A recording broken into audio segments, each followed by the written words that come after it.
Hey y'all, Jofer here, the cranky old gay guy. And today we're going to be talking about banning books. Don't do it. Okay, there are a lot of books being banned these days, and they have been for the last few years, and it is ridiculous. The majority of the bans have been in southern states, Texas, Florida, Missouri. I think Texas. I think Missouri, which one? Texas or Florida has the most bans, but it's pretty stupid. They ban them. When I say they, there is a small group of conservative people on a crusade to eliminate anything that they find distasteful from the educational process and from books in general and libraries. And any way they can get rid of it, they will. This involves alternative lifestyles, drug abuse, drug use, um, incest, bad family dynamics, alcoholism, LGBTQ issues, prison, history of slavery, all sorts of things are on these lists. And the majority of the books that are banned are not banned by you or me or the parents of the kids down the street. There's a small group of conservatives who are responsible for almost 80 or 90% of the bans in this country because they file lawsuits in each state, in each district, because they're on a crusade. So they are a minority, but places cave to avoid being sued. I think it's very litigious, and I know in some states, I believe LA, or excuse me, California is one of them, that you can't just sue because the threat of a lawsuit means people cave because they don't have money to defend themselves. So I don't understand why book banning lawsuits can't fall into this. So I'm going to point out some statistics here. I'm going to show you a map.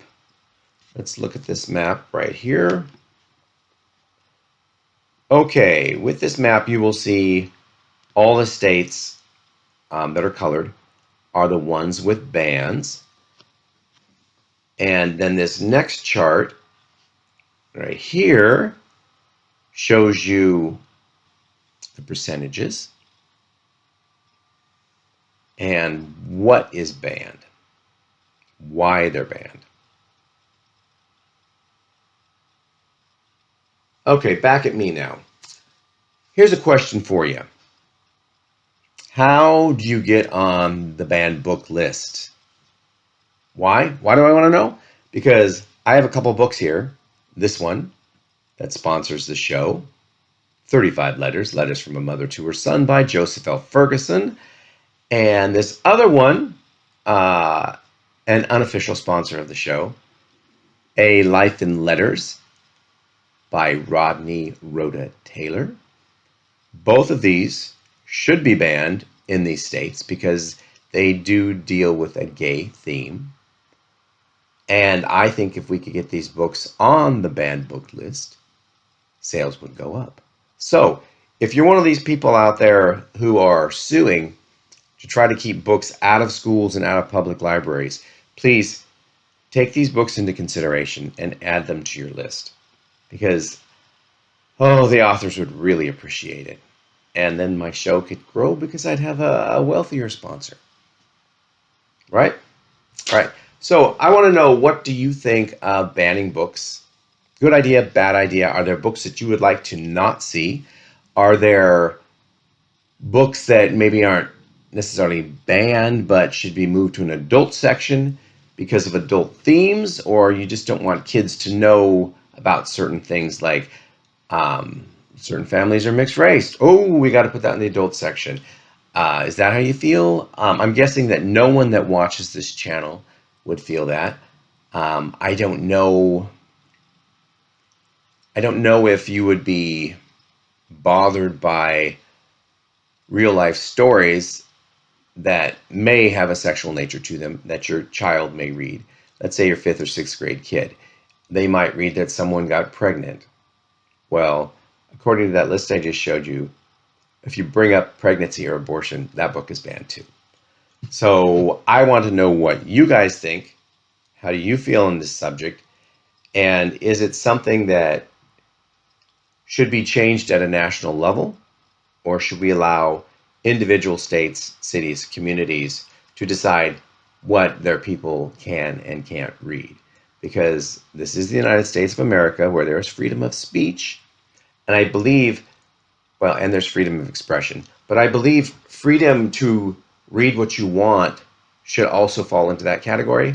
Now, if there's a lawyer out there watching, tell me, does it?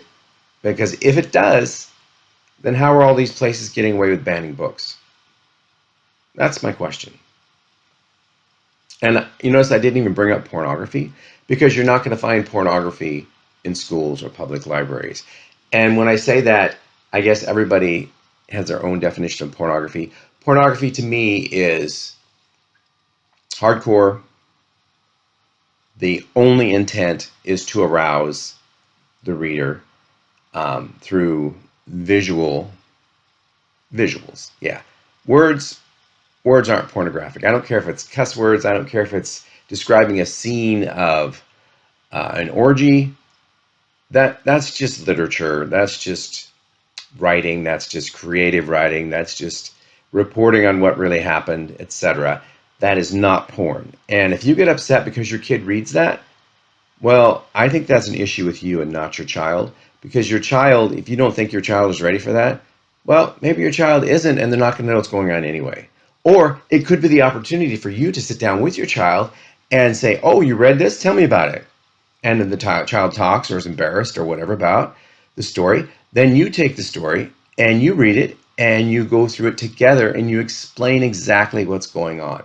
If it's something that you disagree with, then tell your child, say, you know what the two people in this story are doing isn't something that your father and I or your mother and I or your other adult, I want to say parent, necessarily agrees with, and we don't want you to do it. You could say something like that, but to just cut it out of the kid's life, when you ban something, it makes it more popular, okay?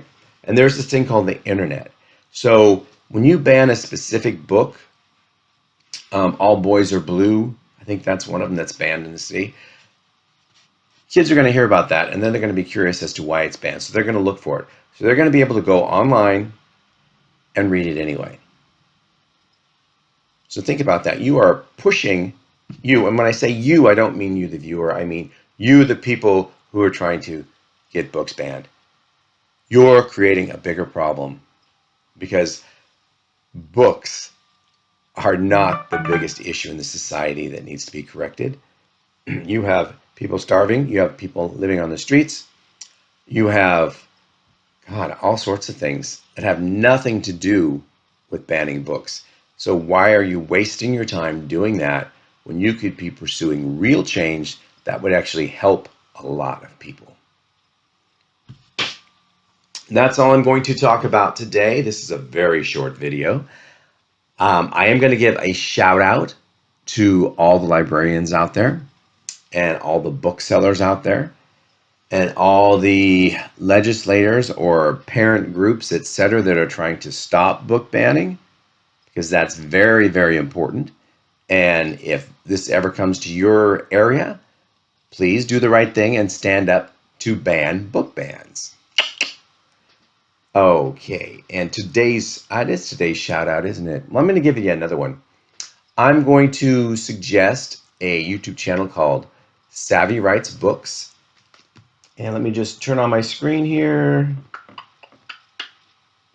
I'm going to read you the bio of what this is.